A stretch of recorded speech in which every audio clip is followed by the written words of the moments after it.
Director of National Intelligence Tulsi Gabbard declassifies and releases a slew of documents showing the political origins of the Russia collusion hoax, with CIA Director John Ratcliffe promising more information yet to come. From the opinion pages of the Wall Street Journal, this is All Things with Kim Strassel. Welcome to All Things with Kim Strassel. And joining me this week to break down all this is reporter and old friend, Michael Shellenberger, who's been following this for a number of years. Michael, it's been too long. Thank you for joining us this week. Thanks for having me on, Kim. Good to see you again. We're going to dig down into this, but just to give my top line summary of what came out last week and what we now know. Gabbard declassified some internal documents and emails, as well as a report from the House Intelligence Committee, which explained the final actions in the Obama administration that led to this public narrative in 2017 that Hillary Clinton had lost the election because Putin had interfered to aid Donald Trump. And this, of course, led to the whole Russia collusion narrative of the following years, including special counsel Bob Mueller, a lot of drama. What we now know, though, because of these docs, is that the rank and file intel community had no real such evidence or belief, but it was rather the partisan leaders of the Obama administration, including the president, CIA Director John Brennan, FBI Director Jim Comey, DNI James Clapper, interfered in the usual process and essentially ordered up a report making this claim, stuffed it with a bunch of unreliable, unverifiable info like the Steele dossier, and did so over the objections of career analysts, and produced this bogus January 2017 assessment that kind of launches hoax. Michael, is that your read, or am I missing something here? No, I think you got it. And I would just say there's been other documents released too. And so the CIA Director Ratcliffe also published a memo a couple of weeks ago pointing out things that the CIA had done wrong as it relates to this ICA, or Intelligence Community Assessment, that comes out in January 2017.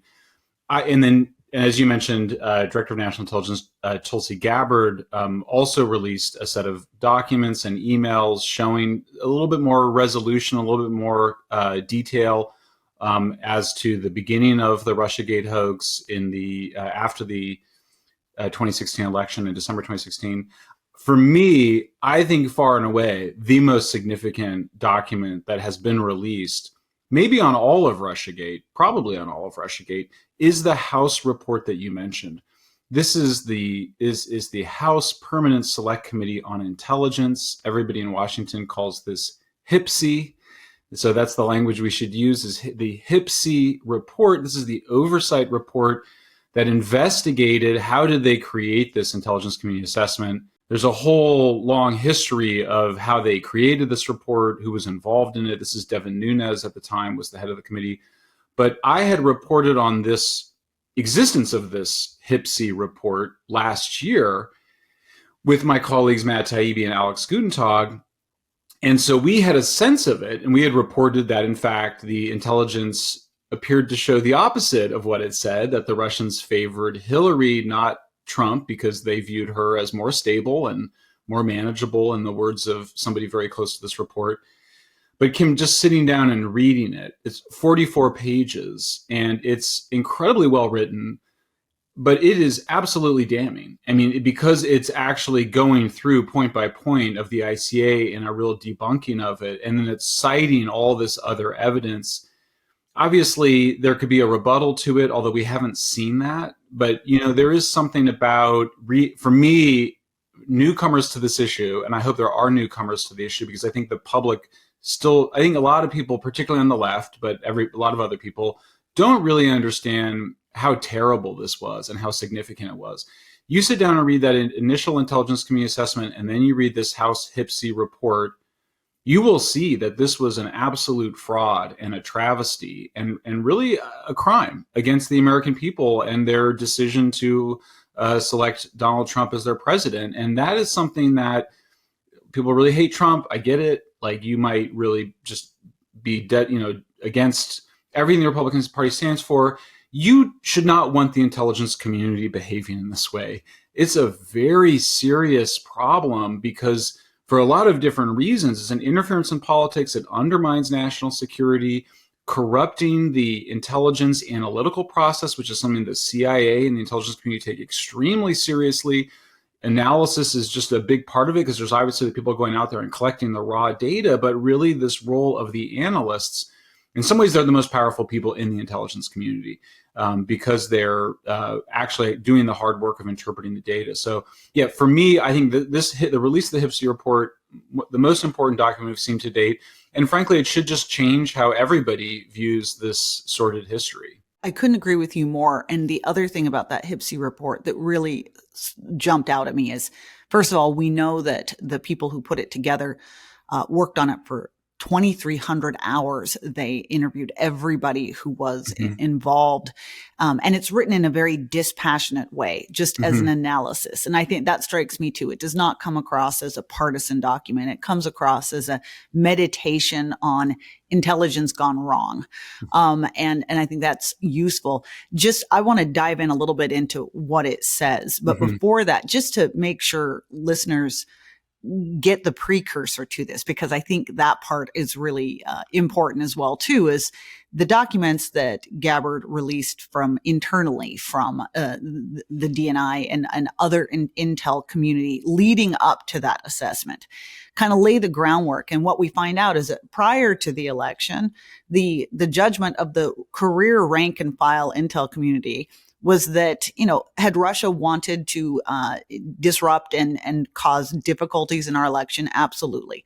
They predicted that would happen. Then on December 8th, they all come together and put together this president's daily brief on what they'd actually found happened in the election. And they had kind of low confidence that maybe Russia had attempted to compromise, for instance, an Illinois voter registration database.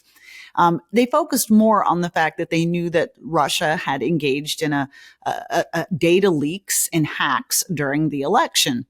And they quoted, and I will quote this here, these hacks were, quote, probably intended to cause psychological effects, such as undermining the credibility of the election process and candidates. And part of that big attempt to undermine the credibility included the hacks that we know against the Democratic National Committee and other party organizations. And that, of course, and when you think about it in retrospect, Michael, it's common sense, and because people forget this. Of course, they were interested to a certain degree in undermining Hillary Clinton because everybody thought Hillary Clinton was going to be the president. Right. And Russia would prefer to have an undermined, destabilized, weakened president in that regard. But that is still a world away from saying that Putin actively worked to elect Trump and colluded with him to do this. So they put this together. And then the FBI at the last minute, later in the afternoon, comes out and says, nope, we're not signing on to this. We're going to dissent. And DNI cancels publication of that report. And instead, the very next day, Obama convenes a meeting of all of his national security principals, Brennan Clapper, Andy McCabe at the FBI, Attorney General Loretta Lynch. And then suddenly they emerge with this new job. And it's entitled in this DNI email, POTUS Tasking on Russia Election Meddling. And that's what leads to this January assessment. Talk a little bit about what the HPSI report found was wrong with that assessment, because that assessment came out and, in contrast to everything we'd seen beforehand, baldly said that we assess Putin and the Russian government developed a clear preference for President-elect Trump, and we have high confidence in these judgments. Was that statement justified?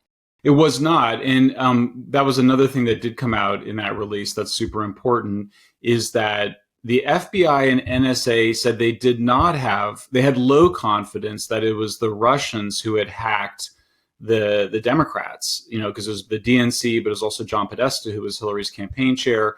But by the time you get to the intelligence community assessment, they say we had high confidence that it was the Russians who had done that hacking. So, and that turned out to be more. I had been asked about this in Congress, and I should have said I didn't know at the time because I just hadn't fully understood. But basically, the firm CrowdStrike that had done the evaluation to decide that it was the Russians was also working for the Democrats. Yeah. And the FBI had never directly confirmed it. So you have the top signals intelligence agency in the United States, the National Security Agency, the NSA, which listens to everything, and then the FBI, both saying they had low confidence in the Russians, and suddenly you get to the ICA. But the reason that's important, Kim, I think and you know this, and certainly I think most of the listeners do, they're trying to put together a chain, and they need these links in the chain.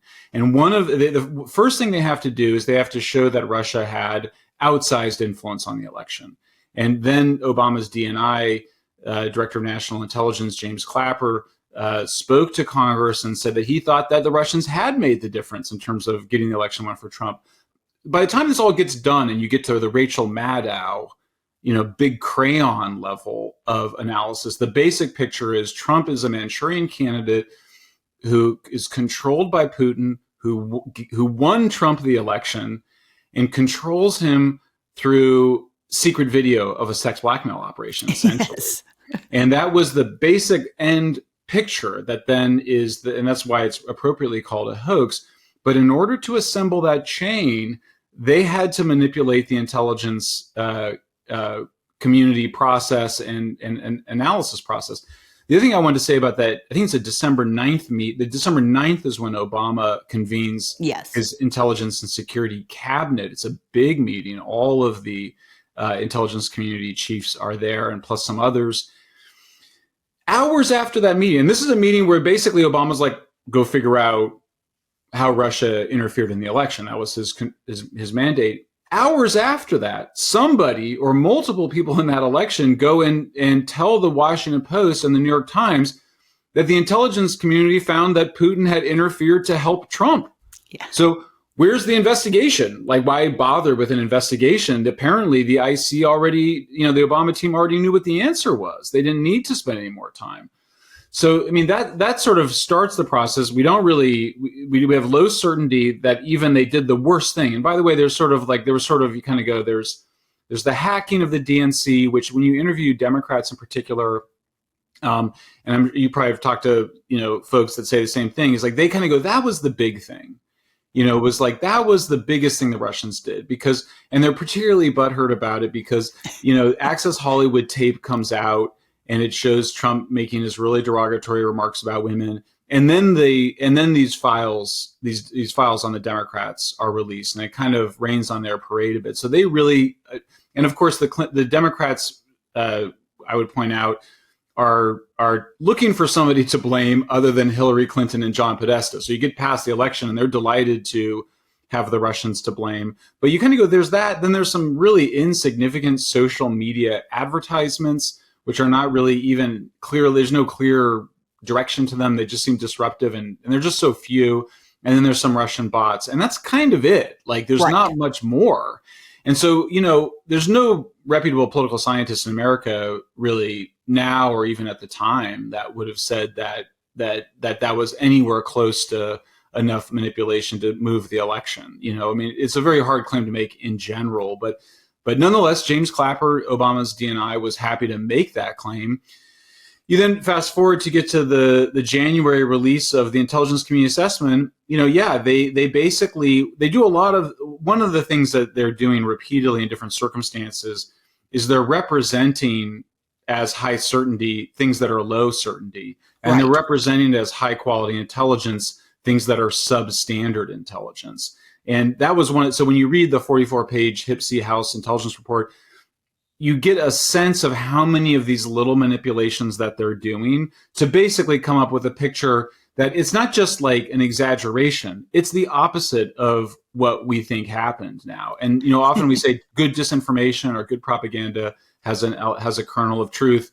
Not this time. Like, this time, it appears to be a kind of complete projection of Democrat fears that the Republicans were going to tie Hillary to Putin and say that it was Hillary that was, soft on Putin, that Putin supported and wanted to help, and that they sort of took it as a defense, a preemptive, pre-bunking defense, and then it became this full-blown Russiagate conspiracy hoax. Yeah, I mean, just to give a couple of examples to our listeners about some of the things that this Hipsey report uncovered. I mean, there were essentially 4 major bullet points that they flag in this January 2017 assessment as backing up their argument that Putin had this clear preference for Trump and worked to get Trump elected. One of them, obviously, we now know, having seen this, was the Steele dossier, which of course is a complete joke. And just to let you know, the way this worked too is Brennan essentially, the CIA director, John Brennan, essentially picked 5 handpicked people to write this report from the CIA. And they didn't go through the normal process of sending the draft around to other people in the intelligence community, which is what you normally do to get feedback. That way they had the ability to really control the narrative. But I think the other thing that's remarkable is even those handpicked team were appalled by some of this. And for instance, like the Steele dossier, they said, look, this is not even basic tradecraft, like standardized intelligence tradecraft. We cannot include this in here. They were overruled by Brennan, and it was put in there anyway. They had another example in here. One of those 4 bullet points was there was an item of intelligence that was, quote, scant, unclear, and unverifiable fragment. And that all 5 of those CIA authors read that intelligence in a different way. And they initially left it out. And again, because they couldn't come to a judgment on what it actually meant, Brennan had them put it back in. And that's the counting. That's the Putin is counting on a Trump victory. That's the fragment, if I remember correctly. Yeah, that is it. And if you think about that, if you just, go through that in your head, that could mean many, many different things to many, many different people. And they chose in the end to cast it in the most nefarious light. And to your point about manipulation upon manipulation and this chain, this is what leads to that report just being so fundamentally flawed in the end. Why do this? I mean, the obvious answer, but I think sometimes we need to put out the obvious answer is you note, they were very unhappy about their loss in the election, and this was a way to make an excuse for it. Do you think that it also had to do with an active attempt to undermine or even get push Trump out of office in his incoming term?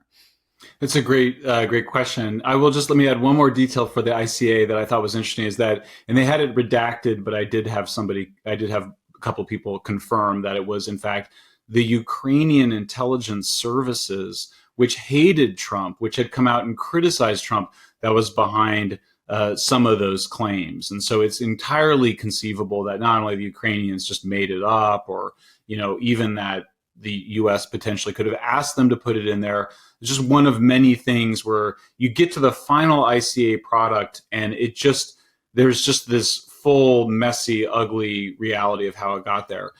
Why did they do it? This is just, we could spend a full podcast just on why did they do it. So Trump's Attorney General Bill Barr, in his biography, describes it as something that began with a dirty campaign trick by the Hillary campaign. I certainly think there's a lot of evidence for that. You sort of see a vulnerability. There's awareness of a vulnerability among the Clinton advisors and strategists. The biggest one, which Peter Schweitzer made a big deal of in Clinton Cash, and actually the New York Times wrote about it, is that Bill Clinton goes to Russia, gives a speech, gets $500,000 from people who are tied to this uranium consortium. And not long after, his wife, the Secretary of State Hillary Clinton, approves these uranium imports. They identified this as not looking great for them, looking as potentially compromised to Putin. And so it may have been that they said, how do we deal with this? Well, let's just go accuse our opponent of doing it. And then you start to get, you start to see a set of other things occur. We have evidence that basically the CIA director Brennan, in the spring of 2016, if not earlier, basically arranged to have these 2 low-level Trump aides entrapped, where on the one hand, they had people, they call it reverse targeting or bumping, where you basically, they first sort of give these 2 guys, this is Carter Page and George Papadopoulos, they first kind of give them some information, somebody kind of gives them some information about Russians supposedly having Hillary's emails, and then they get somebody else to bump into them and have them tell them that. It appears that they were sort of starting to really construct something more elaborate around creating this. And there's also this much forgotten but equally ridiculous story done, and where one of the contractors, again, is a DNC contractor, where they claim they have communication between a Russian bank called Alpha Bank and the Trump business. First of all, like, the internet is just, there's a lot of signals going on between computers. It meant absolutely nothing. And yet, like, it was the New York Times was going to do a big piece on it. I think ultimately I think it was somebody that leaves the Washington Post, a reporter left and tried to do that story. Basically, there was nothing to it. So you see this kind of consistent effort to frame, this is all before the elections. And so you then get to the election, and John Podesta and Hillary are desperate to blame somebody. But, I will say, so you can sort of read it all as a campaign trick and then a kind of post-election blame game strategy. But Kim, it's hard not to notice that the people involved in this are people that have been involved in regime change operations. And the most famous of which, we know the CIA was involved, and there's just questions around how directly and what it did and the role of National Endowment for Democracy. But we saw regime change in the Eastern European areas and color revolutions. We saw the Arab Spring revolutions. Classic CIA activity is to engage in politics. It's been doing it. It did it in Italy I said 47, but somebody said it was maybe 48. But the Italian elections right after World War II, and then the Greece elections, Iran, Guatemala, Chile, all places that the CIA has interfered. But it does look as though this strategy of sort of painting your political opponent as a tool of Russia is one that the intelligence community has used before. They've used it to basically attack people that we can't control in Eastern European governments. And so it's hard not to see some sort of glimpses of something that looks more like a regime change operation, an effort. And then, how much of it is thought out in advance versus are these guys kind of making it up as they go along? Gosh, who knows? But it is so striking how many people ended up getting involved. Obviously, the FBI gets involved with a counterintelligence investigation, the purpose of which appears to be to just leak to the media that they're discovering the Russians are somehow supporting Trump. And then eventually, of course, all the noise in the media about Russian involvement, Trump's attorney general decides he's going to appoint a special prosecutor. They choose Robert Mueller, and then it's just Russia, Russia, Russia, as the president says, for the next 3 years. I'm glad you mentioned the Alpha Bank thing, because people forget. I mean, I lived through this. It was so painful, but every week it was something, Michael Cohen in Prague, these new supposedly explosive revelations every week. And that just dominated the news headlines for, 2.5 years, we were still dealing with this. And then even when the Mueller report came out, that was scandalous in its own right. Not just for ignoring all the obvious, for instance, completely ignoring the FBI's role in the dossier. We needed a second special counsel to do cleanup for the first special counsel. Yep. But this is why, and I just want to underline your point. You're right. Our CIA and intelligence agencies have engaged overseas in regime change and disinformation campaigns. But it's always been a cardinal rule in the United States that our intel communities stay entirely out of American politics. And that was broken here. And that's why this story really does matter, because just at the base, and you step back, this is all the way at the top, the White House convening a meeting saying, we don't really like the intel that's sitting in front of our face. We're going to come up with something else and inject it into the American political discussion to change the way people perceive what happened in the election, and potentially to change the ability of the newly crowned president to engage in his agenda. Yep. Do you agree with that? Yeah. Oh, yeah. This is the most important issue. Yeah, and one detail to echo your point about something every week. The other one I saw, because I'm sort of new to the Russiagate, so I was coming to it as a beginner mind over the last year or so, and I remember I discovered there's a whole small subdiscipline of stories about how Trump had the same bank as Russian businessmen. The New York Times had a full New York Times Magazine article plus a news article about how they shared Deutsche Bank. I mean, it's absurd. Like there was literally that. You would think there would have been more than that, but that was it. And it was just I mean, talk about conspiracy theorizing. Yeah. Well, they're at the same bank. I mean, Alex Jones brings more evidence to his conspiracy theories than that one. So this is not allowing your intelligence and security agencies to interfere in domestic politics is an existential issue. If you have that, if that's happening, then you don't have a democracy. It's just that simple. And, that is what happened. And whatever we decide the motivations were for it, a lot of it just looks like partisan hatred and kind of the usual TDS on the part of these guys. But that's a high crime. And I don't know if there will be prosecutions. I hear that there very well may be, particularly against Brennan, Clapper, and Comey. But for me, and I read your recent editorial on it as well, that, whether or not prosecutions are wise, what really matters is we need to have a memory. You need to have a shared memory of this as a common American people. I don't know what it will take, but this needs to be taught in schools. This needs to be part of our established history. The denialism that's continuing to happen in the mainstream news media, in New York Times, NBC, whatever. And look, they have Pulitzer Prizes they won from this stuff. So it's not going to be easy to get them to let it go. But I do think longer term, that for me is what matters, because, and it's not just a kind of I want my opponents to admit when I'm right. It's more like this was disturbing. And, we did see this in the 60s. Seymour Hersh is one of our most famous independent journalists, investigative journalists, because he uncovered CIA spying on, and manipulation of student groups in the United States, and they were opening mail. So they were this was the sort of stuff that came out in the famous Church Committee hearings in 1975, which led to HIPSI. It led to these reforms of the intelligence community and stronger oversight. And we're overdue for that. We're 50 years from that. We should have new intelligence reform.